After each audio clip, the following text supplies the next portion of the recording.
Welcome back to the grim darkness of the 41st Millennium. I'm Inquisitor Temperance Pryce, keeper of the Inquisition's Black Library, and this is the third volume in a report on the Valentyne Heresy, an actual play podcast set in the Genesys Adaptation of Warhammer 40k's Dark Heresy RPG.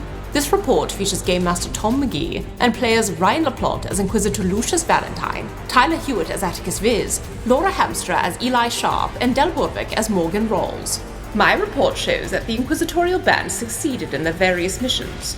Attikus found Father Marcellus, who he hopes will join the party. Morgan successfully got the Tyranid carapace sent to Valentyne, and Eli killed a grot and unknowingly completed the plan. But will Valentyne be able to trade with the Ordo Xenos, knowing the carapace has the mark of Nurgle? Find out next in this episode of the Valentyne Heresy. Disciplinary report on Oathful Dire. We've been over this.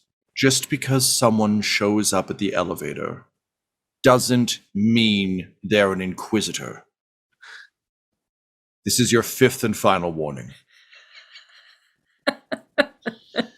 Eli and Morgan, having successfully managed to obtain what was definitely Clairhurst's property, you have returned to Marnie's Song with the Xenos carapace that Valentyne had requested in order to trade with Ordo Xenos to get ideally some Eldar or Necron tech in order to help upgrade Gideon Kotov's equipment. You've arrived back now, having successfully pulled off your heist. Attikus, you've also boarded with Father Marcellus to try and bring him into the retinue. And Valentyne, you sent Ivanikov off on a brief quest to find out more information about Morgan, if he can, and perhaps more importantly, I got to review my notes. It's been a day, my friends. Brain template stuff. He wants to know how to figure out if Gideon Kotov is fucking around with a template or if the template's legitimate, because he does not want to create hundreds of Kotovs. He's looking out for the frog DNA being added to the dino DNA, leading to Jurassic Parks 1 through 6. Good God, it's a lot of movies. Great. We find our crew here, and Morgan and Eli, you've returned with the box. Now, Valentyne, you'd ordered the box kind of put in containment in order to properly analyze the Tyranid carapace. Unfortunately, there isn't a great containment unit aboard the ship. You get the sense that this wasn't the sort of thing Billingberg would deal with directly. He would likely have people on the tomb ships activated to deal with more dangerous things, or utilize his own retinue. Just rolls off the tongue and into the heart, doesn't it? So you're going to have to put one together. But the good news is you have some very helpful people on board the ship now. So basically, Gideon and Thaddeus are kind of going to be assisting you in building this containment unit in a part of the ship that would be appropriate for it. What sort of things would be the prime concerns for you in terms of installing this on the ship? Valentyne wants to be able to view the sample to confirm it is what it is, to see if there's anything wrong with it or anything additional that would be useful. So I'm picturing what he would like is almost where you see the incubator style, where you can put something in through the side. It's got the glass window. You can see what's going on. You can put tools in and out a sterilized chamber, and you're reaching in with those big, thick gloves. So you're not actually touching anything in a way that can directly contaminate you or anyone else in the room. Great. So after Thaddeus finishes hanging an Aquila somewhere visible, he kind of turns to regard Kotov and says, "Friend Mechanicus, I have a few concerns that traditionally what you put together isn't exactly, how to put this, organics friendly. I'm afraid I've seen your facilities, and my medical opinion is that there's more care put toward the result than the person you are drawing the result from." And Kotov's just like, there it is. There it is. Yeah, of course. Why wouldn't I want the results? And you can tell Valentyne that he's in the process of building a very dangerous containment unit. So Thaddeus comes over, and the two start to quarrel a little bit in terms of like, they just speak different languages. One wants to help heal people. One what's a people. So I'm going to need you to roll for me, please, a leadership check. As you try and the task will be done regardless, just how safe it is after these two very different cooks get their hands on it will kind of rely on how well you're able to guide them. So I'm going to say for this one, it's only a difficulty of 2. They're both committed to the task. Neither of them is actively trying not to do the job. It's more so just a will they fuck it up a little bit because they're arguing kind of situation. In terms of our story point situation, we are, I believe, still sitting at 1 and 4 in my favor. Yep. I'm going to spend 1 here, just crank the difficulty up a bit because I'm a kind and just god. Unlike that clown on the golden throne, am I right? In terms of sorry, Nero slips out every so often. Once you go down that road, it's hard to unsee that big eye in the sky. So Valentyne, I think in terms of boosts and setbacks, I'm actually going to give you a boost for just the fact that both of these people are very good at what they do. So even while fucking up, they're, it's not like you have someone who isn't capable of building this working on it. You have two people who are actually very capable of doing it, just from different angles. I think that's actually it. You know what? So you give you a setback for Attikus kind of being there, keeping an eye on things. But he's bringing in Father Marcellus, so he's kind of got his own thing going on. So I think that's where I'm going to leave it. Anyone want to make any arguments for anything else that could be going on here? Nah. I don't think so. Cool. Ryan? Any magical Valentyne things I haven't taken into consideration? Do you have like a containment unit building arm that we haven't met yet? Or I mean, that would be great, but yeah, that'll be in 4th edition, I guess. We gotta wait. Yeah, that's the problem. I needed a multi-class. Okay, I'm just gonna go for it. We'll just let this be a straight roll. All right, sounds good. Feels like it's in their hands, not his. One advantage, 2 failures. Okay. Knowing that that's the result, what did Valentyne say or do to try and motivate them that clearly did not work? Valentyne just watched. He's still figuring this party out, so he wants to see how they interact so he can manipulate future interactions. But that means he's got to figure out who can overpower who in their own little battles.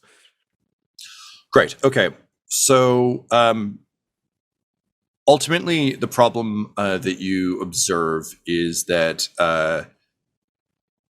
Thaddeus knows he knows what's going wrong with this in terms of he can see all the dangerous bits, but he lacks the technical mechanicus knowledge to build the actual device. So it's one of those things where he's looking at it constantly being like, that's dangerous. But because he doesn't actually know how to build the device, Kotov is kind of like, sure, do you have an alternative? And it's like, well, no, that's just dangerous. You shouldn't do that. So as a result, you do end up with a containment unit that does have like the giant Michelin Man gloves for you. But you can tell that it's not entirely safe. It's kind of what you would expect from Kotov. So it's more Kotov than it is Thaddeus, who is now a little sulky. His massive bulk is kind of like he's got his tree trunk arms crossed over his broad chest, and you can see him kind of muttering under his rank breath. And ever so often, just like angrily kissing the necklace. You're not sure if it's oaths or what, but Guste Pius. Thaddeus, you don't seem entirely pleased with this end result. Inquisitor, I am, of course, happy with anything that serves the Almighty Emperor's purposes. He kisses the necklace. And of course, my lowly mind cannot conceive of all of his reasons and his designs. It just seems to me that there's a reason you build a containment unit. It is to contain a monster like myself or some other such thing that could be of danger to you and your glorious purpose.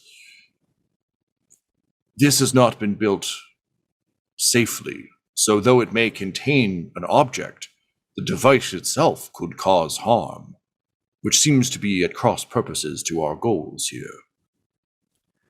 Interesting. So you're saying that whatever is inside it will be contained. It is a danger to the operator. Yes. Excellent. Gideon, we're going to have you operate this now that you've built it. About that. And he kind of like holds up his hands, and sure enough, like he's going to shred those gloves. His hands are full of all manner of whirring and spinning gears and little saws and other bits and pieces.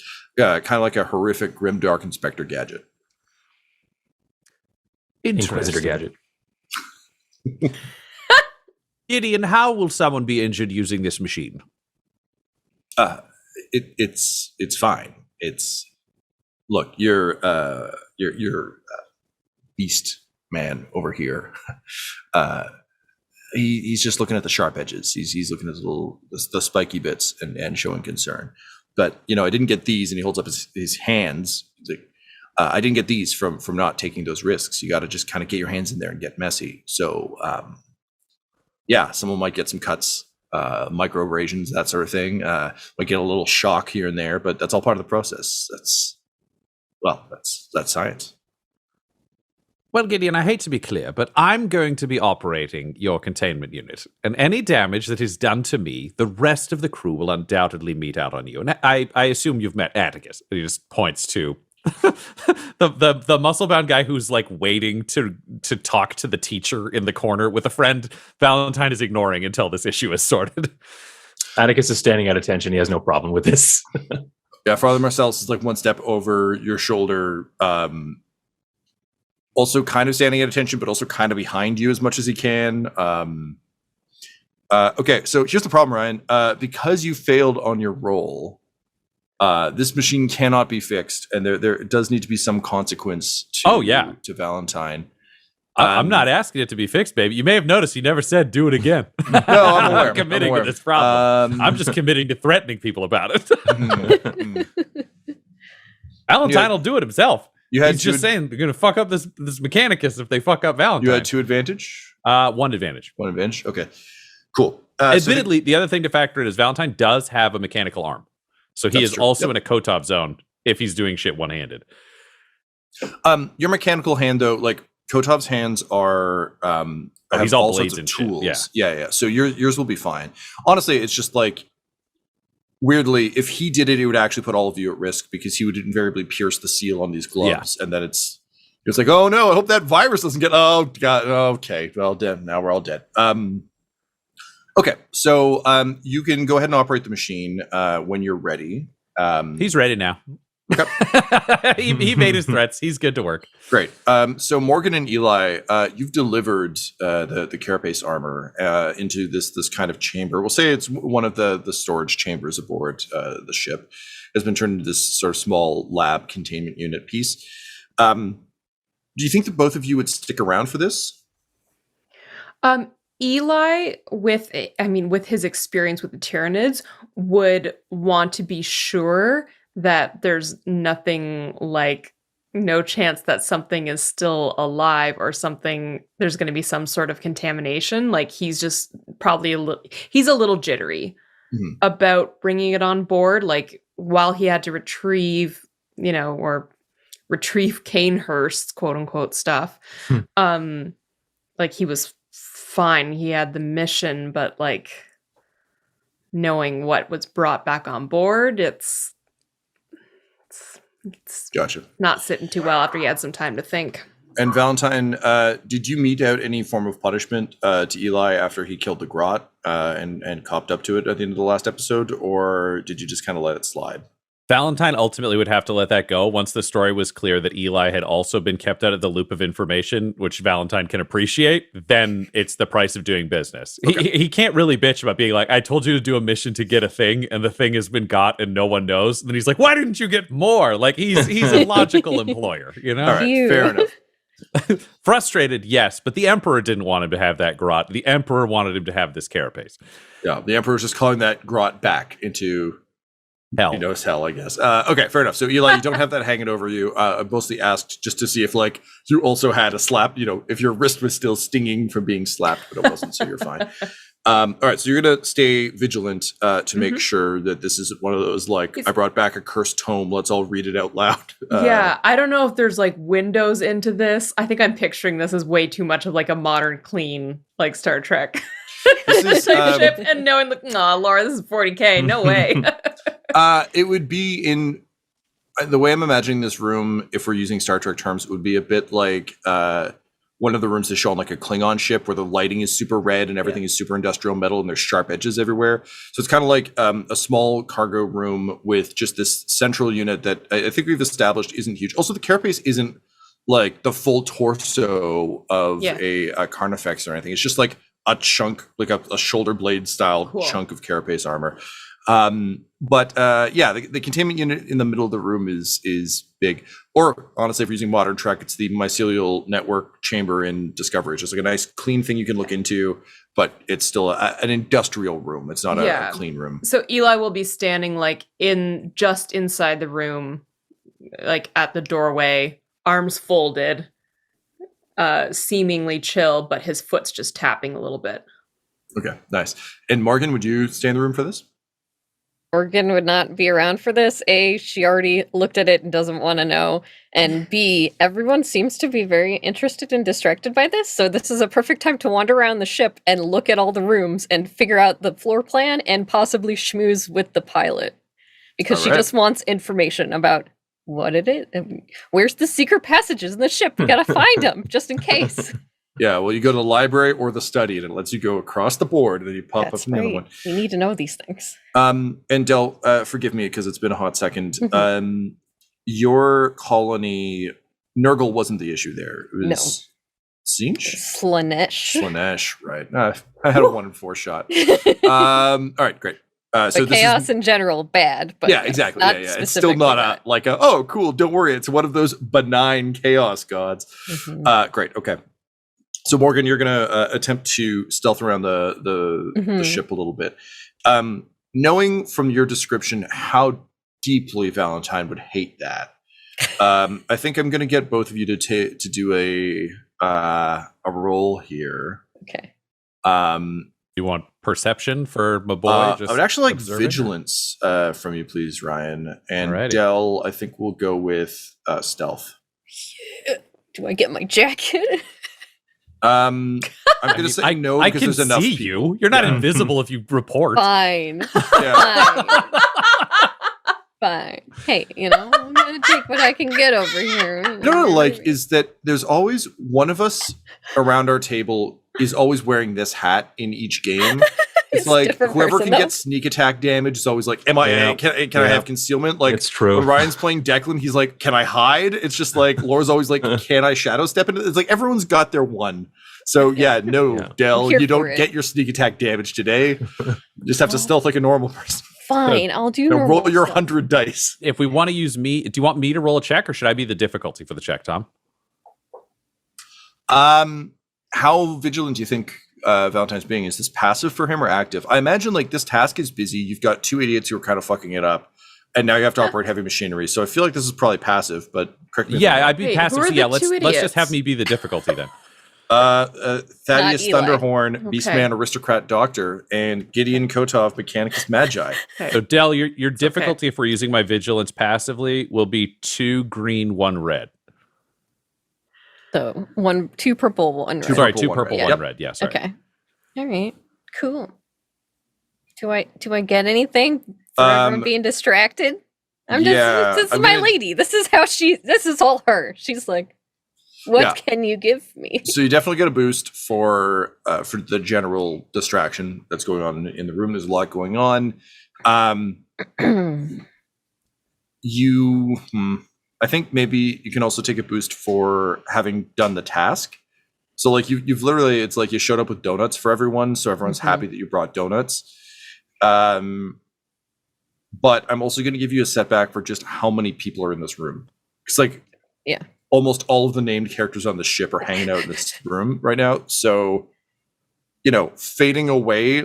It's less that anyone will stop you, but someone might notice, which I think would probably might not actively impede you in any way, but it's not something Morgan would be thrilled about. I might throw this out there just to argue perhaps one more setback, because Valentyne is paranoid and you are the primary source of his paranoia on this ship currently. What? Come on. Did a good job. Okay, yeah, I'll buy that.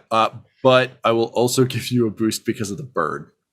Oh, which is giving you some extra eyes in the corridors. So madness. We're just going for pure chaos on this. This is a chaos roll for sure. Chaos. All right. This is 3 green, 2 yellow, 2 purple, 1 red, 3 boost, 2 setback.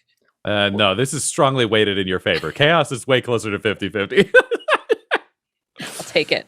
All right, here we go. Oh, mother trucker! 3 advantages, 1 failure. God damn it. That's chaos. Baby. Okay. I know why I'm laughing. I want you to succeed, but you were just so confident. I know, but I wasn't confident. I'm just trying to do a thing over here. Laura loves a good comeuppance, even if it's against her own interests. Fine that. What's insane, if we're talking chaos, all of the setback and boost dice came up blank. All of them. Whoa! Interesting. Yeah. So whatever that means. Wow. Okay. Means the god we're dealing with is Malal, the one nobody talks about. So there's a 5th chaos god once, and it's stripped from canon. Anyways. Okay. What's his name? Don't want any more. Yeah, there's I always got 3 advantages. Yeah, well, we're gonna spend those right now.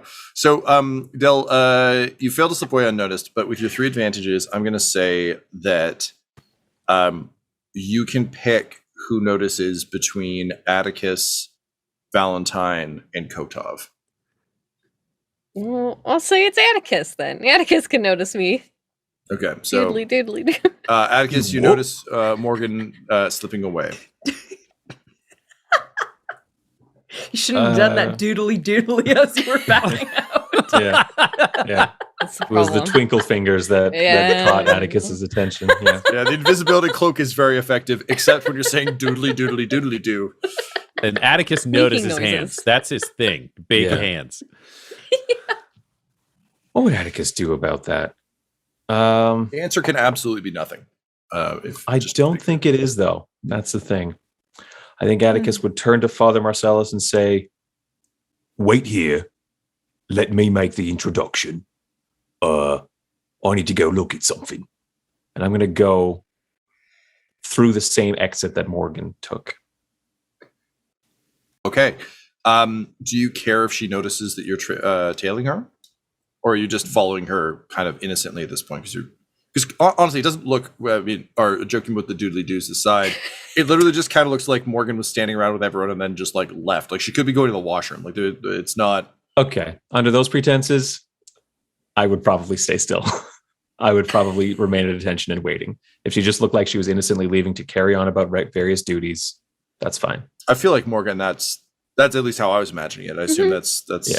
Yep. She's being very casual. She's not like you're not tiptoeing. No, she's not evil background. tiptoeing. I think it's more just a general, a general scouting of the ship because she hasn't been on it really yet. She got sent back out again. So yeah. So if the fail is just me noticing that she's left the room, but not noticing that she's scheming, then I would remain at attention. Right. Okay. Sounds good. Cool. So in that case, Valentyne, it's over to you, and the containment unit. So the box is placed inside the containment unit. The containment unit is sealed. Kotov, his fingers spin a variety of sort of keys as little things come out, and it locks with a hiss. There's kind of like steam that comes off. It's super cool. And you have the arms. So I think for this,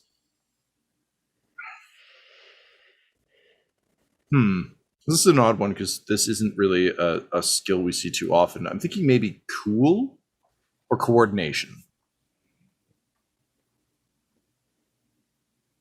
Or I guess I would take a tech use as well. One of those 3. Coordination or tech use. Just depends on how you think you would go about this. Tech use would be very much using all of your servos, Coordination is purely trusting your reflexes, and cool is more the bomb defusal expert, trying not to trip anything. Probably just coordination. He's just trying to do the job right. So Yep. yeah, what's my difficulty, Tom? So the difficulty is 3. I'll give you one setback just because the gloves are awkward. Mm-hmm. And to be clear, this isn't whether or not we're not rolling to see if you'll actually check the item. You will check the item regardless of the outcome. This is what happens with the box. Yeah. You're correct. Yep. So that's it from my side. We're sitting at 2 and 3 in my favor still. I'm going to burn a story point to bump one of those up. So am I. Let's even it out. Ooh.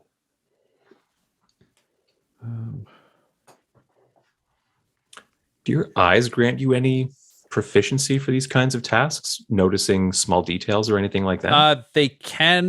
They remove a challenge dice that apply to perception or vigilance due to environment. Oh, okay. So they just make it like if there's smoke or if there's other shit going Got on, it. I can see Okay. through it, but they don't have like zoom facilities or anything. And they like don't that. help you parse information No, in any not way. currently. Okay. Alrighty. Let's just see what happens. 2 advantage, 2 failure. Okay. Woo. So Ryan, go ahead and take one wound. Okay. As you start to kind of like unwrap the box, and again, this thing's been in storage for a long time. It's fairly inert. You're just being extra cautious because of all of the horrors lurk in this universe. It's just a matter of like you're constantly getting slight electric shocks from kind of ungrounded raw mechanics and that sort of thing. So again, not causing you any huge damage, just enough that it's messing with your servos a little bit. And I'm going to give you one additional setback on your next roll, whatever that may be, just because it's fucking with your optics a little bit to be shocked this many times. I do get to remove 1 black die inflicted by critical injuries, the disoriented condition, or fear. Yep. So I'd say that's fine. That would be Great. the one. Then it's him fucking muscling down. This is the like. I feel like he'd be a very good poker player if poker involved getting quietly injured the whole time you were playing. It's just no one can tell he's getting hurt, but he is being hurt throughout this process. It's Imperium Hold'em is just the Right. cards shock you constantly while you play. If enough psychers die and you can get a regiment of soldiers together with the Emperor's Tarot, you can turn it into card games. Like, give them time. It happens. All right, so you unwrap the carapace, and you see this massive, sort of faded purple. It's almost grayish now. Carapace with the sign of Nurgle, so the sort of circular iconography of Nurgle carved into it. Valentyne, would you know that symbol? I imagine you would, being Hereticus. Yeah, he's Hereticus, so he's got to know all of the cult symbology. Like, he might not have an expert level. Like, I don't think he'd know how to like make a demon host or shit, but he's got enough that if he walked through and saw like graffiti, he's like, oh, we got to shoot people in that building. Totally. And you have Forbidden Lore, I believe, correct? Yep, I got 2 points in 2 ranks in Forbidden Okay, Lore. great.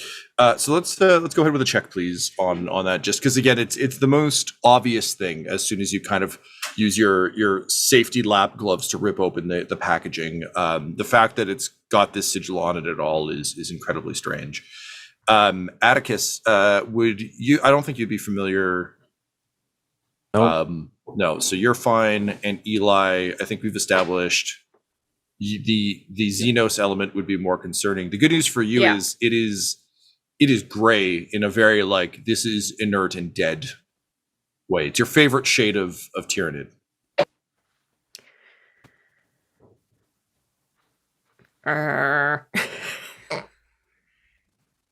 It's Eli doesn't have. Oh, I don't have my weapons anymore. Nope. They're in a Valentyne locker said that only Valentyne I was can gonna open. say I'd have to earn them. I think Eli kind of reaches for his chain axe, realize it's not there, and looks around the room to see if there's anything that can be used as a weapon. in a pinch. Unfortunately, in this room, not really. Your eyes do, however, alight on the shotgun that Father Marcellus has. All right. Eli will just take a couple of steps in a kind of an attempt to seem like he's just getting like a different angle on the carapace. Will move a little bit closer to Father Marcellus. The gentle sidle. Yep. Right. All right. So you but with sidle that up. very obvious kind of like looking over, looking up Sure. to get a better view. All right. So you sidle over to be closer to Father Marcellus and his gun. Yep. Ryan, in terms of your difficulty on this, just 2. This is Okay. a hard check. This is just a what do you know? Yeah, I'm going to give you a boost because there are really no immediate danger stakes that you can observe. So this is a nice calm. Like it's odd and kind of unsettling that this is here, but nothing's like there's no fucking ghost jumping out of it or anything. How would Valentyne be feeling seeing this familiar but unexpected sigil? Concerned. There's a possibility that this destroys the viability of the sample unless he can spin it a different way, and the whole purpose of this is viable sample for trade. So he needs to figure out why this mark is on it, and if there's anything else in the box, in the wrapping, anywhere that'll also tie into this. I mean, first is trying to figure out what the fuck the marking means, and he might be able to brain that out. Yeah. Okay, great. So that's it from my end. Is there anything you wanted to add boost-wise? I'll throw a story point in there. Yep. It's just it feels right. Boost wise, I could try to pitch, but it feels like a stretch. I feel like this is just doing the work. It's not even the work part that he's the best at, but he's not going to like expose his only adept to like a machine that shocks them and then possible like Xenos or Chaos Taint. They don't have, Tristaeus does not have the brain for this. Alrighty. Die roll. Ooh, 1 success, 1 triumph. Hey. All right. So with that, you mentioned earlier graffiti, and that's actually a pretty good pull for this. It's a bit sloppy to your kind of expert trained eye. I think with the triumph particularly, you can quickly identify that it. You've seen it before. There's a difference between a chaos worshiper, like an adept, and their sort of proper fanatical carving, whether it's into themselves, a victim, a wall, anything else, the sigil of their respective chaos god. You can almost feel the belief coming off it. Like they talk about this a lot in the Eisenhorn books, but just like a lot of chaos stuff kind of has the scent of chaos, and like you can feel the warp energies. That isn't present here. This does have more of a feeling of graffiti, of an aped thing that someone has seen and imitated. But again, having rolled a triumph, you get kind of the best version of this. It feels very inert to you. There's no. This doesn't seem like it's an object that can summon anything. It doesn't have that sickening sense in the pit of your stomach. It really just feels inert, and like someone carved something they'd seen. Well, that bodes well. Is there anything else in the wrapping or the box that he discovers? Yeah. So Morgan had left there was a note that was attached to it, sort of like a scrap of paper in an evidence envelope. So you can just have that. That's just there. So you managed to extract that. But having done this research now and having taken this look, it really does just feel like a piece of bone that someone carved something into.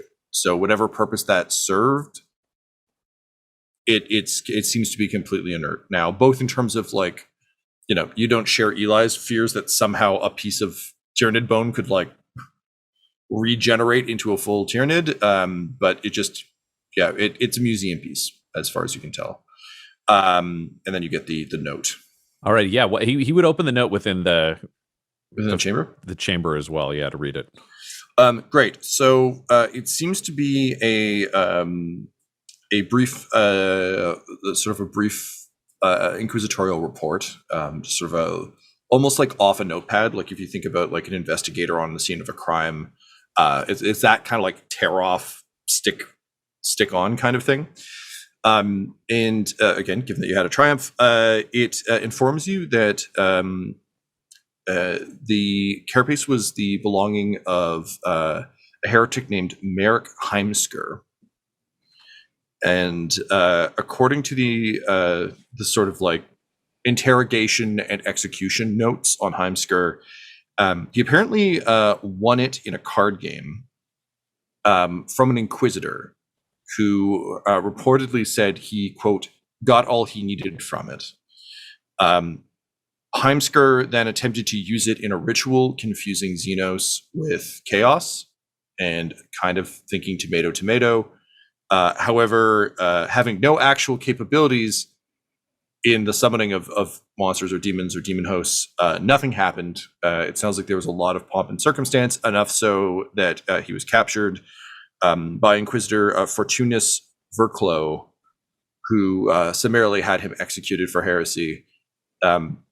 Part of the reason that this note is just ripped off a notepad is you get the sense that this was such a non-issue case that everyone involved was kind of frustrated with it. And like you've seen this before, right? Like you think you're on to like a major cult and you're really gonna get a big win for the Emperor, and instead you just find a jackass trying to summon demons by like yelling at a piece of bone. So that's what you get from the note. And if you were to send Troseus to kind of back that up, this is the kind of thing that will likely be logged somewhere, but won't really have any further information other than... Yeah, no. He wouldn't expect any additional info on this, or they would have had it already. Because if this was a valuable sample, there would have been an inter-Ordo whole political battle over this shit. Instead, it's something in a box. Useful, but not necessary. This all checks out to him. He could fuck with this. There's a part of him that considers breaking off the part that's been graffitied to try to give a smaller, cleaner sample, but instead he decides the greater value is in including this report with the carapace so that there are no questions about veracity and the overall tracking. So carapace and note go back in the box. Whatever its weird wrapping was, because that it's been opened and touched a bunch of Xenos shit, that stuff's just getting burnt. He doesn't need the wrapping paper for this Xenos sample. Cool. Okay, so having sort of successfully done this, you have the sample now to go trade to the Ordos Xenos. And again, like it, to your point, the defacement of it might be a problem, but also it's clearly a sample they don't have, given that it was under the Ordo Hereticus's. It was in their section of the storage place, and obviously it's linked to an Inquisitor who doesn't seem to care too much about it. So that's all taken care of. You can go see him now, but first you have to sort of figure out why there is a shirtless man just arbitrarily standing with Attikus. It's a detail you clocked. The man has a gun, which you also clocked, but it is kind of an oddity within this room. Yes. All right. So we finished. He just takes his rubber, the hands out of the rubber gloves and collects the sample. The case itself that it was traveled in, is it solid or is it kind of shitty? Because he'd put it in like a briefcase or something fancier if he wanted to try to actually trade it. Morgan, what did you put it in? It's just like a crate. It's not great. It's whatever was at hand there that was the big enough size for it. Yeah. Basically, it's one of those like banker boxes. Great. Then let's imagine the 40K equivalent of like the nuclear football case. That's what Valentyne will switch it over to, so that it can be like traveled and carried without looking like it was taken out of an underground library. He'd like it to just look like something that an Inquisitor would carry around. Right. He'll pack that up and just say, all right, so Dr. Thaddeus, your objections were logical. It was extremely unpleasant, but not thoroughly damaging. If you could do me a favor and look over Morgan Rhalls, just to ensure that there was no direct contact or any other trace infections. I'm not worried about, and he looks to Eli, genetic tampering or anything that'll damage Morgan's mind. Eli definitely took a half step forward of that, yeah. That is not a risk in this case, at least not with this species of Tyranid. That is gene stealers, and it requires a certain amount of hung on thorax violence that did not take place in this case. So I just want to be sure that Morgan doesn't have any samples on her hands or any other part of her body that could infect her with anything viral or outside. I'm more worried about illness than anything else. Would you mind doing that for me, Thaddeus? Of course, Inquisitor, but not simply illness, also impurity. We cannot allow any of your retinue to become monstrous like me. And he just immediately rushes off. It's full ER doctor, throwing open the doors. He's real concerned. And the kind of cloud of stench travels with him, lingering slightly in the air as he takes off down the hall. I do appreciate the religiosity of that effective abomination. Eli, just a reminder, you will be serving a week with the doctor as his assistant once we achieve orbit. I'm not interested in that while we are on the ground. There is other work to do, but once we are there, it is required of you. Attikus, it appears you brought a friend. Yes, sir. Yes, sir. This is Father Marcellus. I served with him on Vicodin. I can vouch for him as a soldier, sir, and I thought he might be a good addition to the team. I thought it might be the Emperor's will that he and I should meet again here, just as we're about to embark on our highly classified mission. I, of course, thought you should vet him as you see fit, sir, but for what it's worth, I can vouch for his combat prowess. And your word carries a great deal of weight with me. Now, Father, what brings you from Vicodin to here? Our trip was, shall we say, somewhat circuitous. Yes, that makes sense. It is far from here and rather remote. You see, Inquisitor, I was a member of the Ecclesiarchy until forces allied against me for all the reasons that small-minded men are like to bandy against someone who speaks to the Emperor's glory. I had the pleasure of meeting Colonel Vis here during one of my tours to inspire the troops with my battle hymns. However, now I have fallen out of favor with those accursed small-minded fools in their robes and their finery, too afraid to hear the brutal truths, the truths that they must leave their finery behind and join us on the field of battle for the Emperor. And now I am but a forgotten soul wandering in search of purpose. Hopefully purpose I could find with you. Well, your piety and your lack of interest in politics does you well. There have been many a member of the Ecclesiarchy who we could say have fallen down darker paths in search for their own power. Now, my only concern, Father, with Atticus's vouching for you in terms of combat prowess and your obvious ability to travel around and willingness to face down authority, all good. The Emperor's very glad that you are alive and serving your purpose. The same politics that have plagued you often plague those of us within the Inquisition. I don't have the power necessary to be able to turn around all the forces I would desire to achieve my goal, and my goal is to save the Emperor from a cabal of heretics who look to rip him off the throne, eat him, and then take over the galaxy. His eyes are starting to are trembling with furious his hand is clenching and unclenching near the shotgun, as if he could just shoot those words out of the air. He would. There is also an unfortunate pop as both of Gideon Kotov's goggles pop out at hearing this. But he knows better than to interrupt the scene any further, so he just sits there with them hanging, giving him a truly shocked look. Yes, Gideon, welcome to a series of unfortunate truths, a lecture series by Inquisitor Valentyne. Now, Father Marcellus, my greatest concern, knowing that I do not have access to the tools that I would need, means that I have to use the tools that are at hand, because those are the ones given to me by the Emperor. For example, Thaddeus, you've seen the Doctor, a mutant, an abomination, one that would be slaughtered on any one of 10,000 worlds, but instead, in our case, is the only Doctor available to heal the soldiers of the Emperor in our task. We have members of our crew that have come from quarantine worlds, those who have killed an entire ship's worth of Imperial servants because of the threat of Xenos infection, those who have rebelled and killed their own unit in the Imperial Guard, and I have killed and sanctioned an Inquisitor in the name of this process, and will continue to do whatever it takes.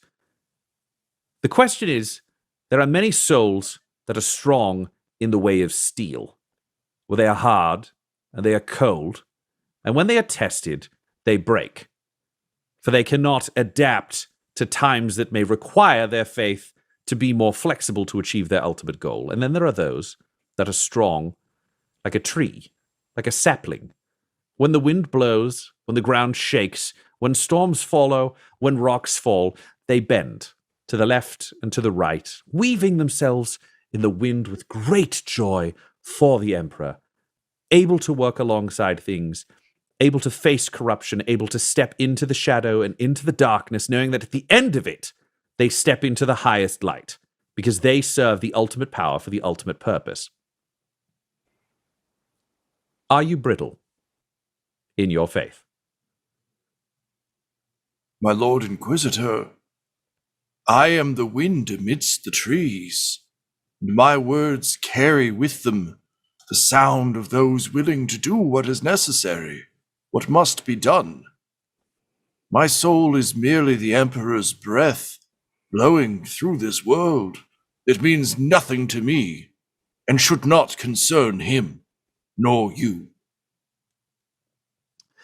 Excellent. Welcome to the Marnie's song. Attikus and Captain Grimly Moody will sort out who will receive what quarters. You're officially a member of this band, and much like Thaddeus, who decorates and otherwise blesses the parts of this ship, I believe this ship has gone far too long without a preacher and without the Emperor's light. I give you leave to journey where you will, to bless what you can, and to bring us as much of the Emperor's light as possible. And again, just like flat upper lip, but smile beneath it. And you almost see a tear trembling kind of in his eye, but he blinks it away. And he just says, "It shall be done, Inquisitor. Our mission shall be a holy one, and these heretics shall die, one at a time, by fist, by bullet, by sword, and by will alone. Now, if you'll excuse me, there's a lot of ship. I best get working." And he just like walks outside, and you see his shoulders drop a little bit because it's basically the guy who's been told like you need to mop the entire ship. And he just cracks his knuckles, and he begins to sing. And you can hear kind of the sound of his hymns echoing through the hall. They're all kind of discordant. They're nowhere near as beautiful as yours, Valentyne.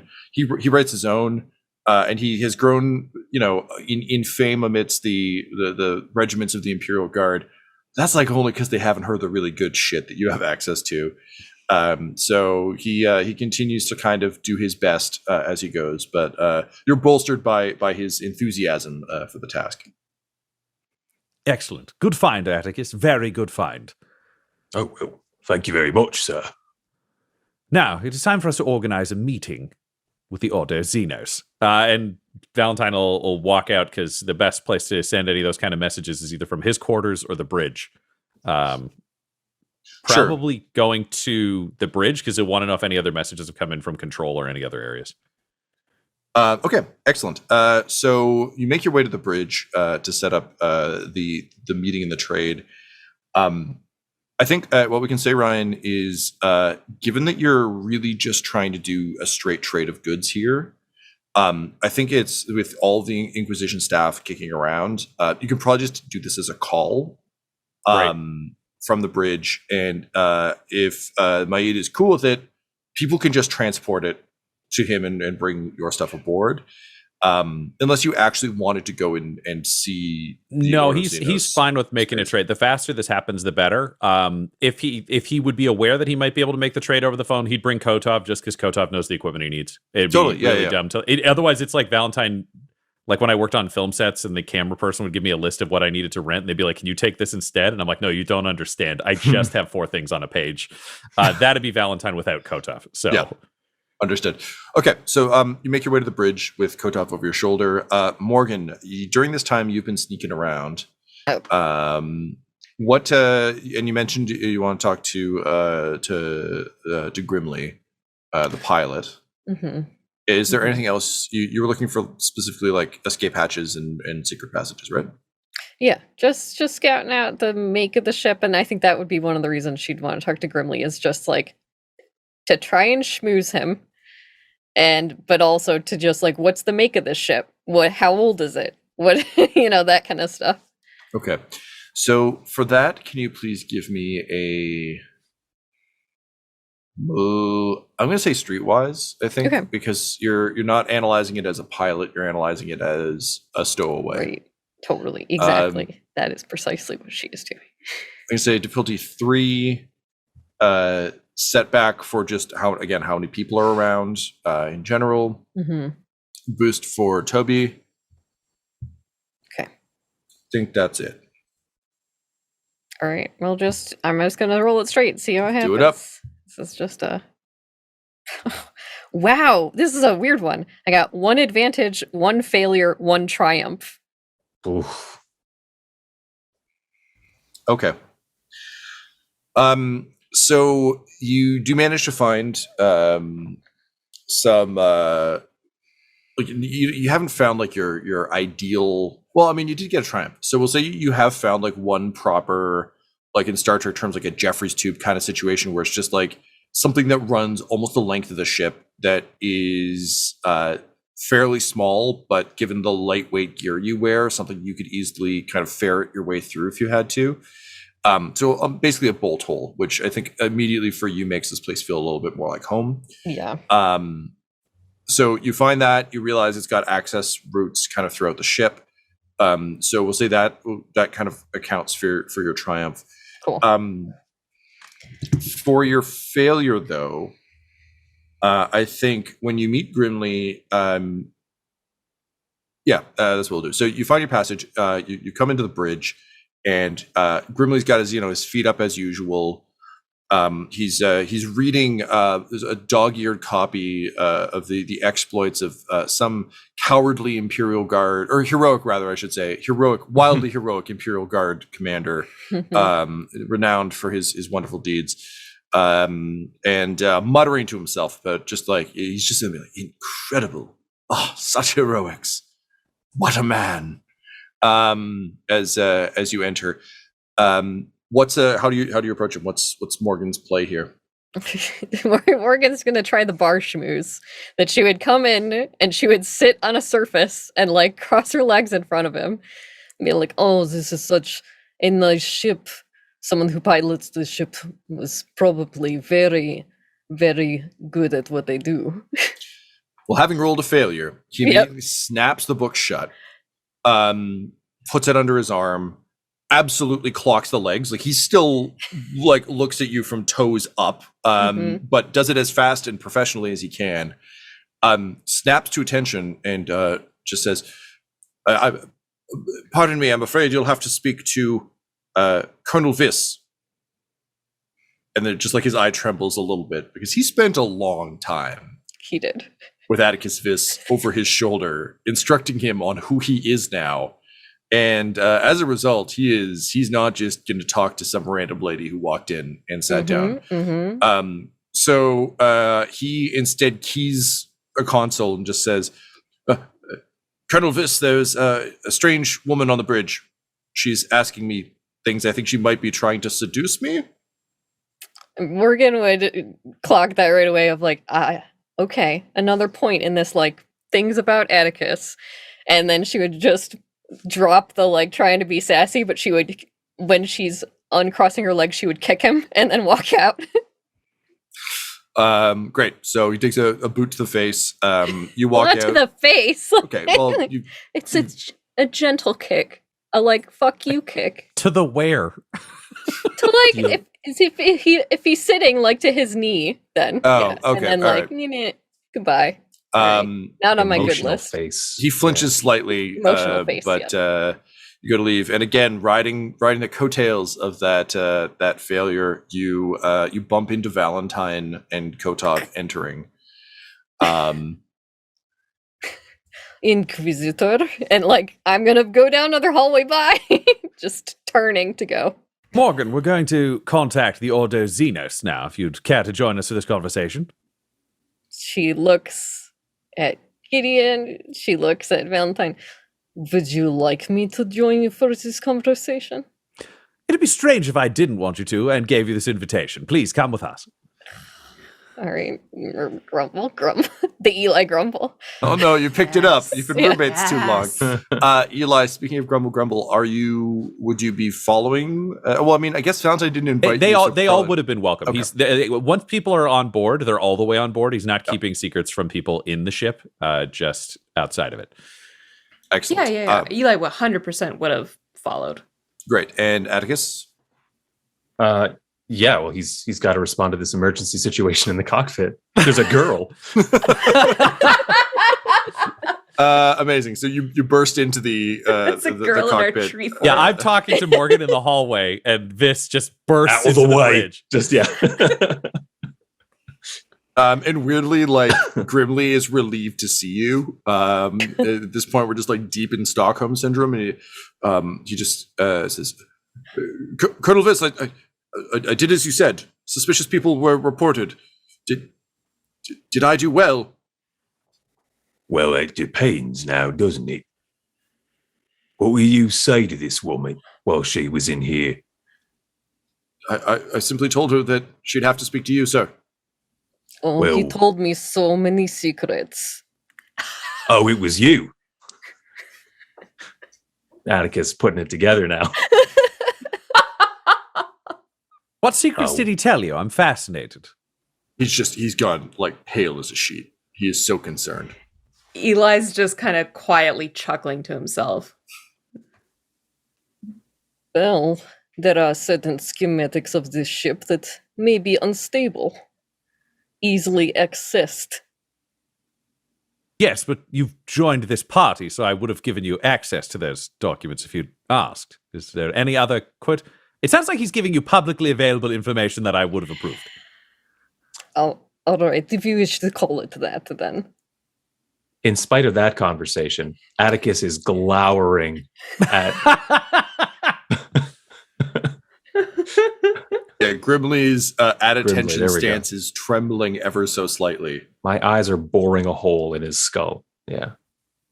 He just kind of mutters like, I'll do better, sir." Yeah, you will. Yeah, you bloody will. Attikus, could you get Quiet, Grimly to sits put down. us through to the Ordo Xenos?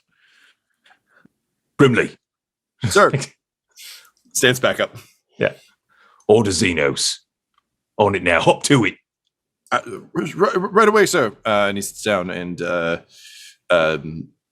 sort of like keys in the code. And it rings a couple times as such things do before connecting to the Ordo Xenos. A servitor kind of like scoots out of the way, and again, it's 40K transmission technology, so it's a bit hazy. But as Kander Maid turns to kind of address the call, he's bald. His kind of face comes to his chin comes to a point. Part of his face is gone. He's got kind of a almost like if you think of like a Destro from G.I. Joe style, like silver carved mask that has been kind of welded onto his face, but around his lips you can see like teeth where the mask doesn't quite fit, and it's very clear that he's taken like some pretty significant damage. He only has one arm, but he carries himself with almost a dancer's grace. So as he kind of turns, it's almost with a swirl, and he kind of approaches the Vox link and the whatever kind of shitty 2A broadcast camera there is, and says, "Inquisitor Valentyne, is it?" Yes, Lord Inquisitor. Thank you for taking this call. Always happy to meet a new face. May I ask, though, why you are bothering me today? Please take no offense. We are just in the middle of some things. Oh, I take no offense whatsoever. I'm aware that you're busy and your time is valuable. I have come into possession, specifically through one member of my band, Morgan Rhalls, who has uncovered a Tyranid carapace that we can track back to a veracity and original founding from Inquisitor Verklo. It was part of a ritual picked up by the Ordo Xenos. Now we have it under our possession. It was in no way corrupted because the suspect had no psychic abilities, and the ritual was, one could say, a bit of a farce. Just exactly what a heretic deserves. However, he twirls his elegant fingers into a fist and just says, Verklo, I knew he had that. He swore he didn't. Fucking... You forgive me, Inquisitor. There is some history between Verklo and myself. Please go on. You said it has not been tainted by the hideous stench of chaos?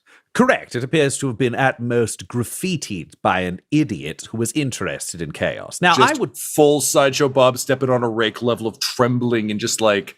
It was a perfectly good sample and some idiot ruined it. And yeah, just kind of fist to mouth, but continues to listen. Tom, with the overall size of the carapace, how much of it is affected by the graffiti? Honestly, not that much. Like, if you I'm really thinking this is like a shoulder blade, and it's just like dead center.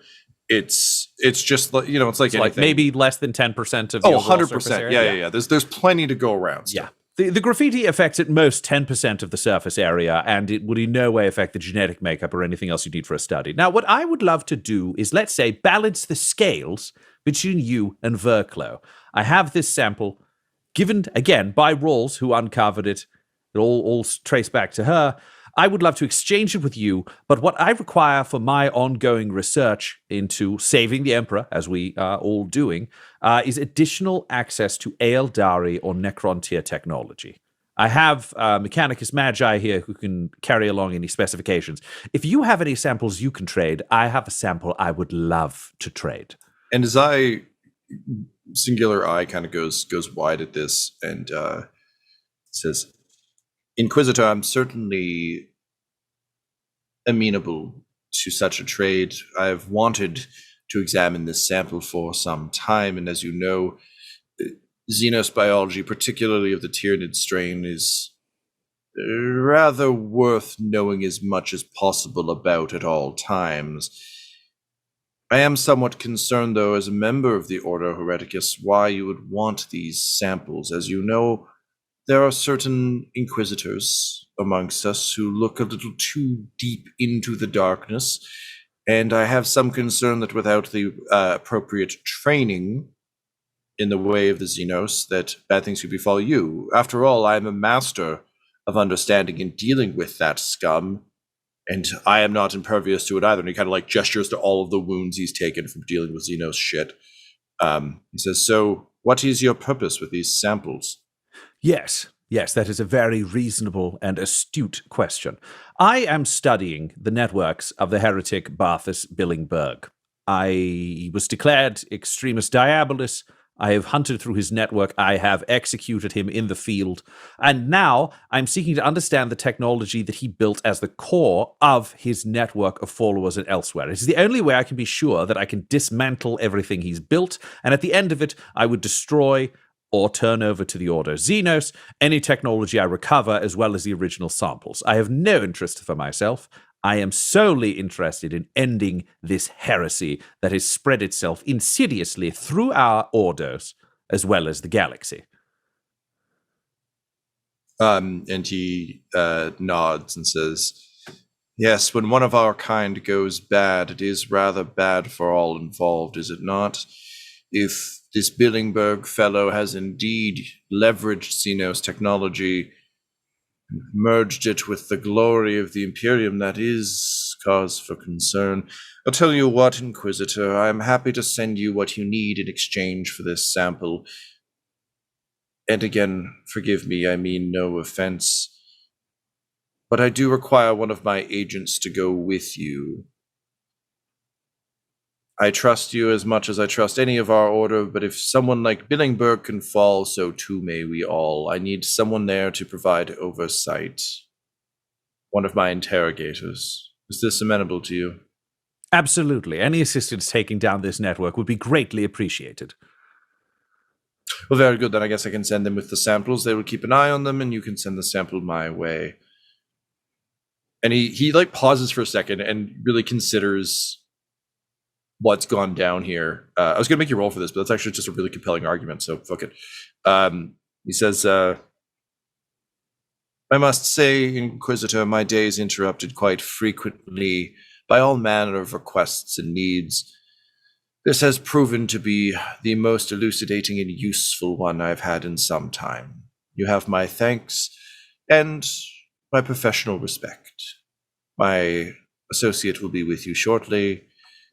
May the Emperor's light shine upon you in your quest. I wish you all the best, and thank you once again for helping us keep an eye on how the Tyranids work. Until, of course, we can stamp them out of the galaxy entirely. The more knowledge we have, the better.